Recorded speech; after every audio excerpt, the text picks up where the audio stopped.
सूर्य ग्रह से भी कुछ योग बनते हैं, जिस तरह से राजयोग, लक्ष्मी योग और धन योग आदि योगों का निर्माण होता है। तो ऐसे में सूर्य से भी कौन से योग बनते हैं, तो आज हम बात करते हैं सूर्य से वैसी योग के बारे में। तो ये वैसी योग क्या परिणाम देता है और किस तरह से बनता है, इसके बारे में हम चर्चा करेंगे। अधिक विलंब न करते हुए मैं ओम प्रकाश शर्मा ज्योतिष एकाग्र चैनल से आप सभी का हार्दिक स्वागत, हार्दिक अभिनंदन करता हूँ।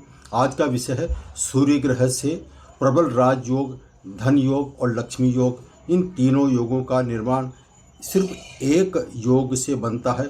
वो किस तरह से बनता है, इसके बारे में चर्चा करने जा रहे हैं। सूर्य ग्रह सारे ग्रहों का राजा ग्रह माना गया है। सूर्य के ही आगे पीछे अन्य ग्रह चलते हैं। तो ऐसे में जन्म पत्रिका में सूर्य कहीं पर भी स्थित हो, जन्म पत्रिका में 12 स्थान होते हैं, 12 स्थान में से सूर्य किसी भी स्थान पर स्थित हो और उसके आगे यानी कि दूसरे स्थान पर जहाँ सूर्य स्थित है तो उसके दूसरे स्थान पर चंद्रमा, राहु और केतु, इन तीन ग्रहों को छोड़ते हुए अन्य कोई भी शुभ ग्रह या अशुभ ग्रह स्थित होंगे तो क्या परिणाम देंगे, ये इसके बारे में चर्चा कर रहे हैं। सूर्य ग्रह जहाँ स्थित है उसको हम लग्न स्थान मानते हुए ज्योतिष गणना करेंगे। तो जहाँ सूर्य स्थित है तो वो सूर्य कुंडली कहलाएगी और उसके दूसरे स्थान को हमें ज्योतिष शास्त्र के अनुसार दूसरा स्थान आपके धन भाव का माना जाता है, वाणी का माना जाता है, कुटुंब का माना जाता है और आपके यश मान कीर्ति का भी माना जाता है। तो ऐसे में जहाँ सूर्य स्थित है तो उसको सूर्य कुंडली बनाते हुए उसके दूसरे स्थान यानी कि धन स्थान पर चंद्रमा, राहु और केतु, इन तीन ग्रहों को छोड़ते हुए यदि शुभ ग्रह स्थित होंगे, शुभ ग्रह हैं वह है बुध, गुरु और शुक्र।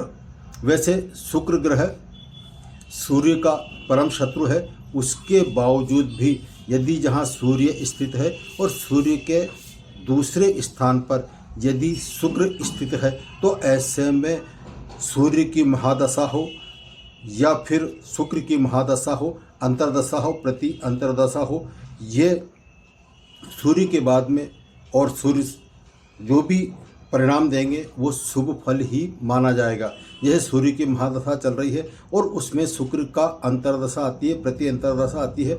तो ऐसे में ये शुक्र ग्रह परम शत्रु होते हुए भी अपने कारक तत्व का रिजल्ट जरूर देता है। अब इसके कारक तत्व की बात चली तो शुक्र ग्रह हमें वैभवशाली जीवन देता है, धन का कारक माना गया है और पत्नी सुख के बारे में पत्नी का कारक माना गया है। ऐसे में यदि किसी का विवाह नहीं हो पा रहा है और उसका विवाह इस अवधि में होता है तो ऐसे में ऐसे जातक को विवाह जरूर कराता है। कब? जब शुक्र की महादशा और शुक्र की अंतर्दशा हो।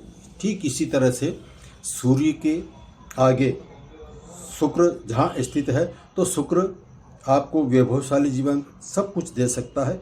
इसके अलावा जो शुभ ग्रहों की बात चलती है, शुभ ग्रह जैसे मैंने बताया आपको बुध, गुरु और शुक्र, इन तीनों में से एक ग्रह भी स्थित हो या फिर यूँ कहें कि सूर्य के नेक्स्ट हाउस में, ये जरूरी नहीं कि सिर्फ एक ही ग्रह हो, 2 ग्रह भी हो सकते हैं, 3 ग्रह भी हो सकते हैं और 4 ग्रह भी हो सकते हैं। तो ऐसे में सूर्य के बाद में यदि शनि स्थित है या फिर मंगल स्थित है, सूर्य के बाद में मंगल जो है इसका परम मित्र है, उसके बावजूद भी मंगल अपने कारक तत्व यानी कि उसको कारक तत्व में आता है क्रोध। ऐसे व्यक्ति को इसकी महादशा, अंतर्दशा, प्रत्यंतरदशा में पराक्रम बढ़ाता है, साहस बढ़ाएगा और इसके अलावा बात बात में गुस्सा, झुंझलाहट, चिड़चिड़ापन हो सकता है।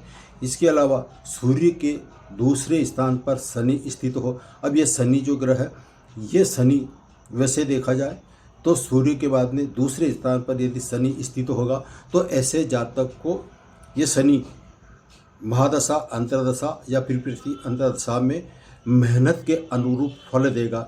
यदि सूर्य की महादशा चल रही है या शनि की महादशा चल रही है और इनका यदि शनि की महादशा चल रही है और सूर्य का अंतर आ रहा है, या यूँ कहें कि सूर्य की महादशा है और शनि का अंतर्दशा है, तो ऐसे में इसके जो परिणाम आएंगे वो व्यक्ति को मेहनती बनाता है। आप ज़्यादा संघर्ष करेंगे, ज़्यादा मेहनत करेंगे तो आपको शुभ परिणाम उपलब्ध कराएगा। और यदि आप आलस्य करते हैं, झूठ बोलते हैं या दूसरे की झूठी गवाही देते हैं, तो ऐसे में ये वैसी योग का जो निर्माण हो रहा है वो वैसी योग आपके रिजल्ट खराब दे सकता है। तो सूर्य के, मेरा कहने का मतलब है, सूर्य के दूसरे स्थान पर चाहे शुभ ग्रह स्थित हो या अशुभ ग्रह स्थित हो, वैसी ग्रह का निर्माण होता है। मैंने बताया था वैसी ग्रह का निर्माण चंद्रमा, राहु और केतु, इन 3 ग्रहों को छोड़ते हुए बाकी के जो ग्रह हैं वो स्थित हो, एक ग्रह भी स्थित हो या चारों ग्रह या 5 ग्रह स्थित हो, तो ऐसे में उसके अनुरूप उसको परिणाम में शुभता और अशुभता के फल जरूर मिलते हैं। तो ये वैसी योग के परिणाम क्या हो सकते हैं, जिसकी जन्म पत्रिका में जहाँ सूर्य स्थित है और उसके दूसरे स्थान पर कोई भी ग्रह, चाहे पापी ग्रह हो या शुभ ग्रह हो, चंद्रमा, राहु, केतु को छोड़ते हुए, तो ऐसे में वैसी योग का निर्माण होता है। वैसी योग का निर्माण वाला व्यक्ति जिसकी जन्म पत्रिका में वैसी योग है, तो व्यक्ति वो परम भाग्यशाली होता है। और इसके अलावा यदि हम शासक वर्ग की बात करते हैं, तो शासन की तरफ से उसको पूरा सपोर्ट जरूर मिलता है। यदि वो प्रयास करे नौकरी का, तो ऐसे में ऐसे व्यक्ति को उच्च पद की प्राप्ति होती है। या राजनीति क्षेत्र की हम बात करते हैं, तो ऐसे में ऐसे व्यक्ति को इनकी महादशाओं अंतर्दशाओं के अनुसार वैसी योग के जो रिजल्ट आएंगे वो राजनीति के क्षेत्र में जा सकता है और ऊंचे पद पर भी आसीन हो सकता है। इसके अलावा यदि हम उसके स्वभाव, नेचर की बात करते हैं, तो वैसी योग वाला व्यक्ति का स्वभाव हमेशा प्रसन्न चित्त रहता है। उसके स्वभाव में कभी क्रूरता नहीं आती है।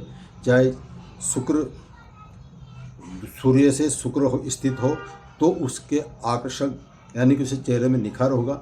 और सूर्य के बाद में जितने भी ग्रह हैं, और यदि वो किसी पाप ग्रह से यानी कि राहु केतु से यदि वो पीड़ित नहीं हो, तो वैसी योग के शुभ परिणाम और जरूर मिलते हैं। वैसी योग में वो एक तो परम भाग्यशाली होगा और प्रबल राजयोगकारी माना जाता है। इसके अलावा नेचर की बात करी हमने, तो नेचर उसका हंसमुख रहेगा और शासन करने वाला होगा। वो जो व्यक्ति है वो ऑर्डर टू ऑर्डर, वो आदेशात्मक दृष्टि से हर किसी को अपने अंडर में कार्य करने को मजबूर करता है। वो शासक बनकर अपने नीचे जो अध्यक्ष रहते हैं उन पर ऑर्डर चलाने का प्रयास करता है, चाहे उसके समकक्ष हो। उसके बावजूद भी वो उसकी जो है आदेश देने की, ऑर्डर देने की प्रवृत्ति मानी गई है।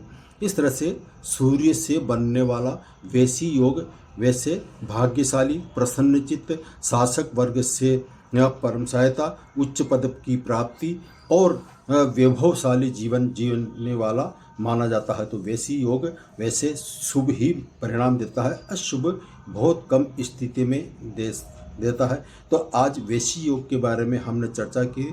फिर मिलेंगे नए सब्जेक्ट और नए विषय के साथ। सभी को जय श्री कृष्ण।